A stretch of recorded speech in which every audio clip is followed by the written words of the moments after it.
Jojo Nunez at Richard Dodi Cruz mariing itinanggi na may katotohanan ng reklamong sexual harassment sa kanila ng GMA Sparkle artist na si Sandro Mulak. So guys, isa rin ba kayo sa nakaabang dito about sa kaso nga nitong si Sandro Mulak about dito sa sexual harassment na isinampa niya dito kay Jojo Nunez at Richard Dodi Cruz?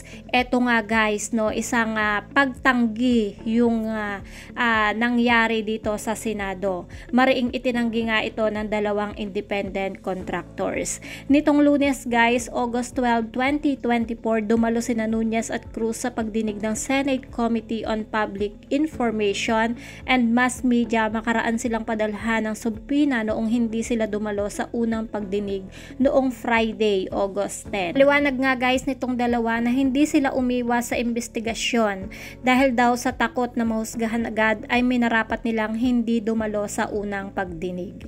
Bagay na hiningi nila ang paumanhin nang humarap sila sa committee at basahin ang inihanda nilang statement matapos nilang sumumpang magsasabi ng katotohanan nga. Kaya nga guys nitong si Nunez, bago po ang lahat gusto po naming humingi ng paumanhin sa hindi namin pagdalo sa unang pagdinig. Inaamin po namin na natakot po kami masubject sa media circus at premature trial. Gayon din po, natatakot din kami na malabag namin ang confidentiality ng investigasyon na isinagawa ng NBI or National Bureau of Investigation na magsimula na ang mga panahong iyon ay nagpapatuloy pa rin sa ngayon. Nasabihan po kasi kami na bawal ilabas ang lahat ng mga counter allegation at ebidensya namin sa publiko. Dahil ayon sa NBI ay kahit ang alegasyon ng di umano'y biktima ay hindi pa rin nila maaaring ilabas dahil subject pa ito sa validation ng kanilang ahensya. Lahat pangaraw ng hawak ng NBI ay hindi pa ebidensya hanggat hindi pa napapasa sa piskalya. Subalit matapos po naming mapanood ang nakaraang pagdinig ay nakita po namin na hindi mangyayari ang aming kinatatakutan dahil sinabi at siniguro naman po ng kagalang-galang nating chairman na si Senator Robin Padilla na hindi magiging korte ang Senado. Kaya humihingi nga rin po kami ng patawad sa kagalang-galang nating senador na si Jinggoy Estrada kung naunahan po kami ng takot, kaba at pangamba. Nabulaanan nga din nilang sila'y may impluwensyang tao sa Kapuso Network. Katulad daw ng ibang empleyado ay alam nilang anumang oras ay maaari silang tanggalin sa kanila mga posisyon sa trabaho. Naglilinaw pa nga ni Cruz, opo, kami po ang independent contractors ng GMA Network na tinutukoy sa mga online posts na kumalat noon mga nakaraang araw. Subalit hindi po kami gumawa ng anumang sexual harassment or abuse laban kay Sandro Mulak. Sa pagkakataong ito, sa harap niyong lahat, mariin pong itinatanggi namin ang lahat ng mapanirang akusasyon na ito laban sa amin. Kami po ay hindi executives ng GMA Network tulad ng lumalabas. Taliwas sa sinasabi sa online, wala po kaming kapangyarihan o impluwensya sa network, lalong-lalo na sa mga artista dito. Sinabi naman po ng GMA na hindi kami regular employee ng network. Alam po namin na konting pagkakamali lamang na magawa namin sa produksyon ay maaaring ma-terminate ang aming kontrata at mawalan kami ng trabaho. Kung kaya't hindi raw makapaniwala sina Nunez at Cruz, nahahantong sila sa puntong irereklamo nga sila nitong si Sandro.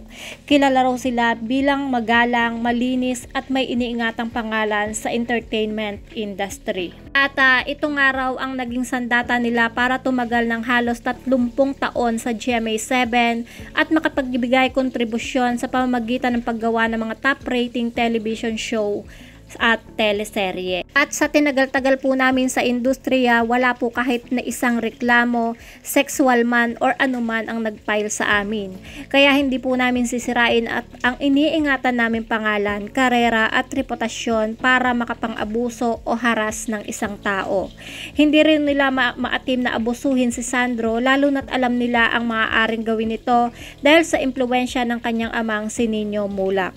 Saad ni Nunez, lalo na po alam namin na anak ng sikat na artista at maimpluwensyang pamilya si Sandro. Aminado nga guys itong si Nunez at itong si Cruz na gay nga sila.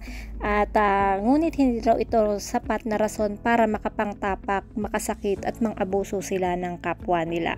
Buong buhay namin ginamit namin ang pagiging bakla namin sa maayos na paraan para maitaguyod ang aming pamilya.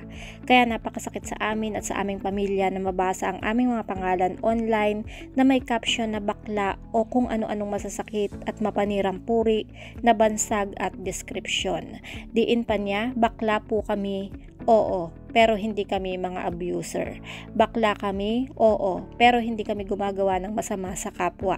Bakla kami, oo, at may takot po kami sa Diyos. Sa pagpapatuloy nga guys ng investigasyon ay merong hiling nga itong si Nunez at Cruz na huwag na silang husgahan sa kung ano raw ang nababasa nila online. Emosyonal na saad ni Nunez, sa huli kami rin po ay humihingi ng hustisya, mabigyan sana ng hustisya ang malisyosong pagbibintang nga sa amin. Kaya po namin patunayan sa piskalya o anumang korte na wala kaming kasalanan. Hintayin lang po sana natin ang proseso, ang due process nga. Pero habang hinihintay po yan, humihiling po kami sa sambayanan na huwag nyo po muna kaming husgahan, ituring na para mga convicted criminals. Sa huli, may mensahe silang nais ipahatid kay Sandro. Anila, kay Sandro, wala kaming ginawang masama sa'yo, alam mo yan sa puso mo. Hindi ba huli ang lahat na magsabi ng totoo? Grabe nga guys, no, irereklamo ba kayo kung hindi totoo yan? Mahiya naman kayo guys, no, palibasa mataas ang mga katungkulan nyo sa iyong larangan. Kaya ganyan kayo sa mga bagong artista, lalo na yung mga nagsisimula pa lang, wag naman sanang ganun. Anyway, kung wala naman kayong sala, patunayan na lang nyo. Hindi naman siguro si Raulo yung bata na para ipahiya nga yung sarili niya, lalo't mabigat yung kaso na kanyang kinakaharap. Kung sa fame naman, sikat na siya, kilala na yung pamilya niya sa industriya, so we'll see. Truth will prevail. Sana sagad-sagad na nga guys, no? Kung mapapanood nyo nga guys yung pagharap nitong dalawa nga na to sa Senado, parang kawawang kawawa talaga sila. Parang sila yung api. Pero kung tutuusin, tignan nyo naman, hindi naman talaga sila ipapahiya nitong bata kung walang nangyaring ganito nga.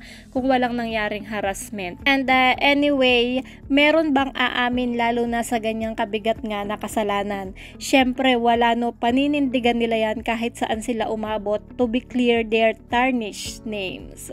Bakit kasi hindi mapigil ang kamanyakan nga? So that's it guys, waiting for the CCTV footage. Anyone is capable of making such a story nga.